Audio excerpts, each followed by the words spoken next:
Les Gazards au service du quartier de la Doutre. Depuis 5 ans, le grand projet fédérateur qui a pour but de rendre service à la ville est organisé par les ingénieurs des arts et métiers. Cette année, ils souhaitaient embellir les trottoirs des rues de la Doutre.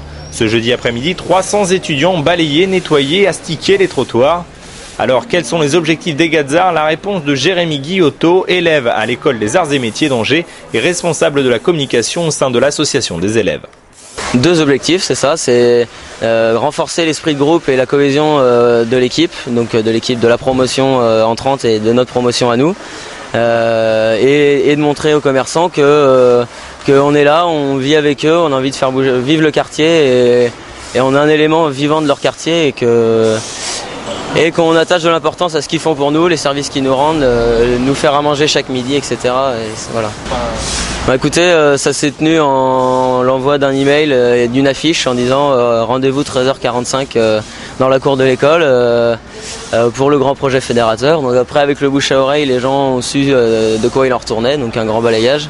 Et puis vous voyez, le résultat est là. C'est une tradition que les Gazards aident les autres et ça a toujours été. Et l'association Gazards Solidaire est une association qui tourne très bien. Qu'en pensent les commerçants? Direction Jean-Pierre Motion, président des commerçants du village de la Doutre. Très satisfait et enchanté de voir cette communication entre le commerce, les commerçants et surtout les jeunes de l'ENSAM. Redécouvrir ce quartier qui est un quartier vivant, ça n'est pas un centre-ville, c'est un quartier vivant, c'est comme un village. On a une église, on a une épicerie, on a un bureau de tabac, un marchand de journaux, on a des bistrots. Et on n'y vit pas trop mal. Eh bien, nous souhaiterions qu'il y ait effectivement autant de rapprochements qu'aujourd'hui, avec peut-être éventuellement une participation plus importante des commerçants qui devraient s'investir dans leur quartier.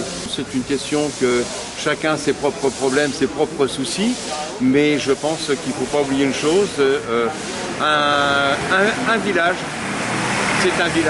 c'est tout le monde.